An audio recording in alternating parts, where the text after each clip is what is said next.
2,18 € l'essence, presque 2,10 € le gasoil.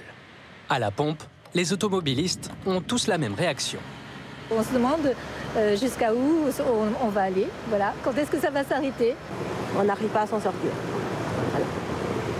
Avec ces prix jamais vus, la ristourne de 18 centimes est déjà un lointain souvenir pour ce motard. Il y a une ristourne de 18 centimes, vous le sentez? La ristourne est toujours d'actualité? Je sais pas. Malgré l'aide de l'État, depuis le 1er avril, les prix à la pompe n'ont cessé d'augmenter. Plus 30 centimes pour l'essence, plus 15 centimes pour le gasoil. Et cette hausse devrait se poursuivre.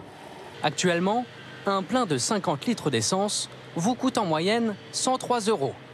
D'après les spécialistes, au 1er juillet, le même plein devrait coûter 110 €, soit 7 € de plus.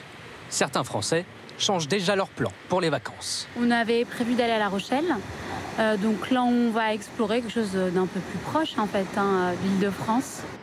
D'après cette spécialiste, la situation n'est pas prête de s'améliorer, car les pays producteurs de pétrole ne vont pas ouvrir les vannes. Ils ne veulent pas augmenter leur capacité de production et surtout, ils veulent contrôler la quantité pour soutenir les prix. Si on prolonge les courbes telles qu'elles sont aujourd'hui, on arrive net à 2,45 € d'ici 3 mois. Ouais. 2,45 € le litre d'essence. Et à ce stade, le gouvernement n'envisage de nouvelles aides que pour les gros rouleurs, soit les Français qui font plus de 50 km par jour. Dans ce contexte de hausse des prix du carburant, de plus en plus de Français se tournent vers l'électrique, ceux qui ont les moyens en tout cas. Dans quelques années, les constructeurs n'auront plus le choix. Ils vont devoir arrêter de produire des véhicules thermiques, une mesure qui doit être votée cette semaine par le Parlement européen. Mais est-ce seulement bien réaliste? Question posée par Cyril Adrien-Salmon, Julien Clouzot et Victoria David.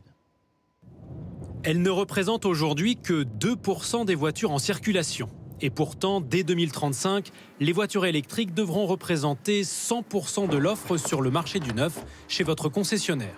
Comment répondre à cet objectif? Est-ce possible pour les constructeurs? Les constructeurs automobiles français pourront répondre à ce défi. C'est un défi qui est gigantesque, mais ils pourront s'adapter. Ils ont commencé à investir massivement dans la voiture électrique. Certaines marques affirment même pouvoir répondre à la demande avec 5 ans d'avance, avec quelques inquiétudes toutefois pour l'emploi chez les équipementiers et les réseaux de réparation. Autre interrogation, le prix.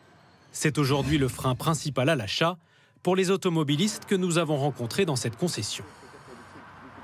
Et prendre une voiture à 30 000 €, non?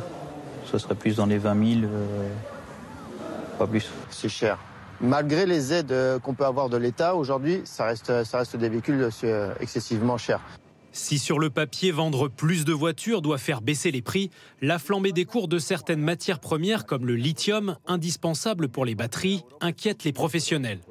Dernier obstacle, les bornes de rechargement. Y en aura-t-il assez sur le territoire? On en compte aujourd'hui 62 000 et il faudra aller beaucoup plus loin. À horizon 2025, il va falloir au moins doubler le nombre de points de recharge ouverts au public et encore le doubler à horizon 2030.